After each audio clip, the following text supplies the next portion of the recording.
Circle का ये 5 concept हम आपको बताने जा रहे हैं।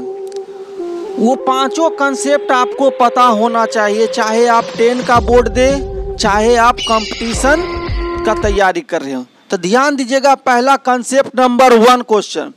कंसेप्ट नंबर 1 में कहता है कि जब कोई दो सर्कल इंटरनली एक दूसरे को टच करे, जब दो सर्कल एक दूसरे को इंटरनली टच करे तो उसका मैक्सिमम टाइजेंट कितना होता है? तो उसका मैक्सिमम टाइजेंट हमेशा क्या होता है? 1 होता है। ये बात याद रखिएगा। दूसरा बात ये याद रखना है कि ये जो सर्कल है, छोटा सर्कल एक बड़का सर्कल, इसका त्रिज्या R2 है और इसका त्रिज्या यहाँ से यहाँ तक R1 है।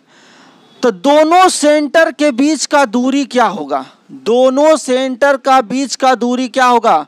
तो ये होगा R1 माइनस R2। तो D बराबर R1 माइनस R2। ये कंसेप्ट नंबर 1 है। तो कंसेप्ट नंबर 1 क्या कहता है? कंसेप्ट नंबर 1 ये कहता है कि अगर दो सर्कल इंटरनली एक दूसरे को टच करता हो तो वो दोनों के बीच का सेंटर का दूरी अगर निकालना हो तो D बराबर R1 माइनस R2 होता है। और सेकेंड पॉइंट ये भी याद रखना है कि इसका मैक्सिमम टाइजेंट कितना होगा? तो सिर्फ 1 होगा। ये नंबर 2, यदि दो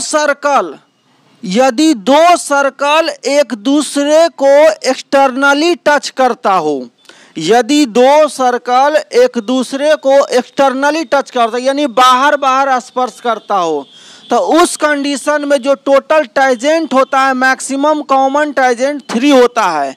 एक ये वाला और एक ये वाला हो गया। तो ये बात याद रखिएगा कि जब दो सर्कल एक्सटर्नली टच करता हो तब उस कंडीशन में जो होता है टोटल टाइजेंट वो होता है कितना? 3 होता है। ठीक है, 1, 2 और 3। अब ध्यान दीजिएगा, इस कंडीशन में ये भी क्वेश्चन बनता है, ये भी कंसेप्ट याद रखिएगा कि दोनों सेंटर के बीच का दूरी क्या होता है?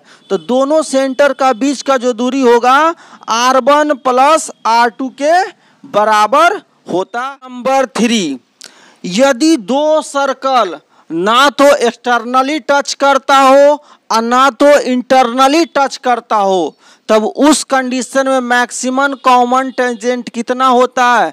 तो वो होता है 4। कैसे सर? तो ध्यान दीजिएगा, जब दो सर्कल एक्सटर्नली और इंटरनली ना तो अंदर ना ही बाहरी टच कर रहा हो तो उस कंडीशन में मैक्सिमम कॉमन टेंजेंट जो होता है वो 4 होता है। एक हो गया ये वाला, एक ये हो गया, एक ये हो गया, एक ये हो गया। ठीक है, यानी AB, CD, PQ और RS। राइट। अब ध्यान देने वाली बात यह है कि अगर पूछ दिया जाए कि ये दोनों सर्कल के बीच का जो डिस्टेंस होगा वो क्या होगा, तो ये बात हमेशा याद रखना है बाबू कि जो सर्कल है वो दोनों सर्कल का जो डिस्टेंस होगा वह R1 प्लस R2 से ज़्यादा होगा। यानी R1 प्लस R2 से D क्या होगा? ज़्यादा होगा। ध्यान दीजिएगा। ठीक है, तो ये पॉइंट याद रखिएगा कि अगर दो सर्कल ना तो इंटरनल टच करता हो ना तो एक्सटर्नल टच करता हो तब उस कंडीशन में मैक्सिमम कॉमन टेंजेंट कितना होता है? 4 होता है। और साथ ही साथ जो डिस्टेंस होगा, दोनों सर्कल के बीच का जो डिस्टेंस होगा वो R1 प्लस R2 से ज्यादा होगा। 4, यदि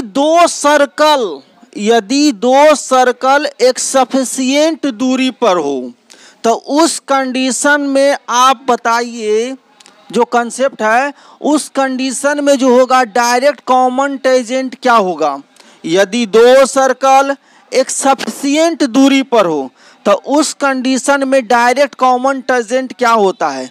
तो जो डायरेक्ट कॉमन टेंजेंट होता है ये वाला AB और CD, तो √D² minus R1 minus R2 का होल स्क्वायर होता है। ठीक है, ये बात याद रखिएगा। इसी में एक क्वेश्चन और बन जाता है कि अगर दो सर्कल एक दूसरे से सफिशिएंट दूरी पर हो और क्या करता हो? ट्रांसवर्स करता हो टाइजेंट, ट्रांसवर्स का मतलब ये इस टाइप से है ना, ट्रांसवर्स करता हो।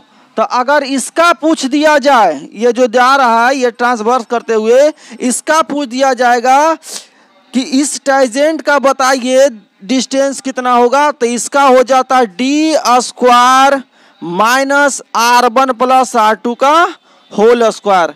तो ये बात याद रखिएगा, राइट।